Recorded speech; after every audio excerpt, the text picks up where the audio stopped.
খুব ভালোভাবে, কিন্তু তারপরে একটা দুর্ঘটনা ঘটে গেল। হ্যাঁ, নারকেল করছিলাম আর তখন আমার হাতটা অনেকটাই কেটে গেছে।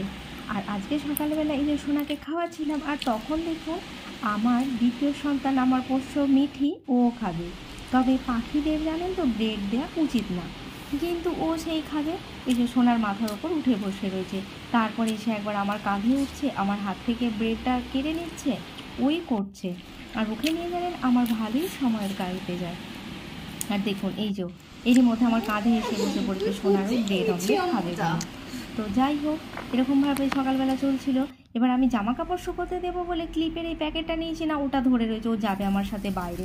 ও আবার এমন পাখি, বাইরে গেলেও উড়ে যায় না, তখন কি করে আমার গায়ের সাথে একদম চিটিয়ে থাকে, যদি ওকে ছেড়ে দিই বাই চান্স, সেই ভয়ে। তারপরে যে আমি একবার বসে পড়েছি, ও তখন কি করেছে, এসে আমার কাছে আবার গায়ে উঠতে গেছে। তো যাই হোক, এরকমভাবে সকালটা বেশ ভালোই কাটছিল। তারপর যথারীতি দুপুরে রান্নাবান্না চড়িয়ে দিয়েছি। আর জানেন, আগের দিন আমি রুমে বেল দিতে গিয়েছিলাম, তো আমার অনার আঙ্কেল আমাকে একটা নারিকেল আর এক ছড়া কলা দিয়েছিল। উনি গ্রামে গিয়েছিলেন, তো ওনার গ্রামে কলার গাছ আছে আর নারকেলেরও গাছ আছে, তাই নারকেল আর কলা এনেছিলেন। আর উনি এত ভালো যে যতজন ওনার ভাড়া দেওয়া রয়েছে সবাইকে না দিয়ে কখনো খান না। একদিন তো উনি একবার কাঁঠাল পাকাও দিয়ে দিয়েছিলেন। যাই হোক, যথারীতি নারকেলটা দিয়ে যাওয়ায় আমি ভাবছিলাম নারকেলটা কেন শুকিয়ে নষ্ট করব, তো নারকেল নাড়ু বানিয়ে নিই। আর আমি আর আমার সোনা নারকেল নাড়ু খেতে ভীষণ পছন্দ করি, তাই যথারীতি সমস্ত কাজকর্ম সেরে নিয়ে দুপুরে রান্না করে নিয়ে স্নান টান করে, চুলটা ভিজেও ছিল, শুতেও পারবো না, তাই নারকেল কুটতে বসে গিয়েছিলাম। তখনই ঘটেছিল বিপত্তি। আর এখনই তো সকালবেলা কী করছিলাম, বড়মশাইয়ের জন্য রুটি বানিয়েছিলাম আর একটু ঘুগনি, আর ওকে তো রোজ স্যালাড দিতেই হয়, সেই জন্য শশাটাও কেটে নিচ্ছিলাম। আর এখানে একটু গরম মশলা ঘুগনিটা হয়ে গেছে, দিয়ে নামিয়ে নেব। আর ফ্রিজ থেকে চিকেনটাও বের করে নিচ্ছি। আমার বাড়িতে যখন গেস্ট এসেছিলো তখন অনেকটা বেশি করে চিকেন এনে রেখেছিলাম, কিন্তু গেস্টরা এত কম খায় যে অনেকটা চিকেন বেশি ছিল, তাই ওটাকে ফ্রিজিং করিয়ে রেখে দিয়েছিলাম, আজকে আমাদের হয়ে যাবে। আর মাছও অনেক বেশি ছিল, কারণ গেস্ট আসবে বলে বড়মশাই বেশি করে মাছও এনে রেখেছিল। কিন্তু ওরা একজন মাছ খায় না, আর একজন মাত্র খুব কম মাছ খায়, তাই মাছও অনেক বেশি রয়েছে। এই সপ্তাহে রবিবার, তাই আমাদের মাছ মাংস বাজার করতেই হয়নি। আর ঘুগনিটা চেখে দেখলাম একটু নুন কম হয়েছে, তাই একটু নুনও মিশিয়ে দিচ্ছি। আগে জানেন বড়মশাই ভীষণ নুন খেত, এখন সেই তুলনায় নুন খাওয়াটা অনেক কমে গেছে।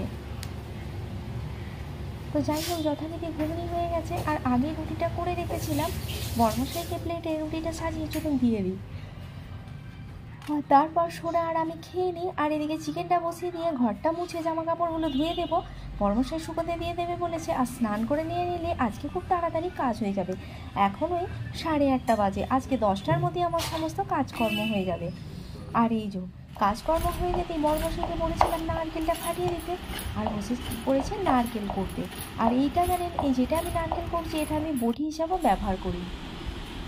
আর তারপরে দেখুন মোটামুটি নারকেলটা পোড়া হয়ে গেছে, তারপরে ঘটেছে বিপদটা, হাতটা কেটে গেছে। আর তাই দেখে তো বড়মশাই ভীষণ ভয় খেয়ে গিয়েছিল। আমার কি হয়, হাত থেকে বা যে কোনো জায়গায় কেটে গেলে খুব সহজে রক্ত বন্ধ হয় না, এটা আমার বড়মশাইও জানে, তাই ও ভয় খেয়ে গেছিলো, বলছিল ডক্টরের কাছে নিয়ে যাব। আর আমি তো কিছু করতে পারছিলাম না, তাই বার্গার করতে যাওয়ার ছিল। আর সোনার চুল বড়মশাই বেঁধে দিল।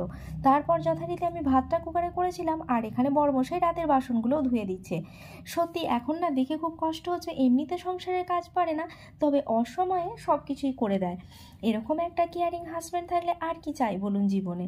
তো আজকের মতো বিদায় বন্ধুরা, দেখা হবে আগামীকাল নতুন একটি ব্লগ ভিডিও নিয়ে। ততক্ষণ বাই বাই, সবাই খুব ভালো থাকবেন।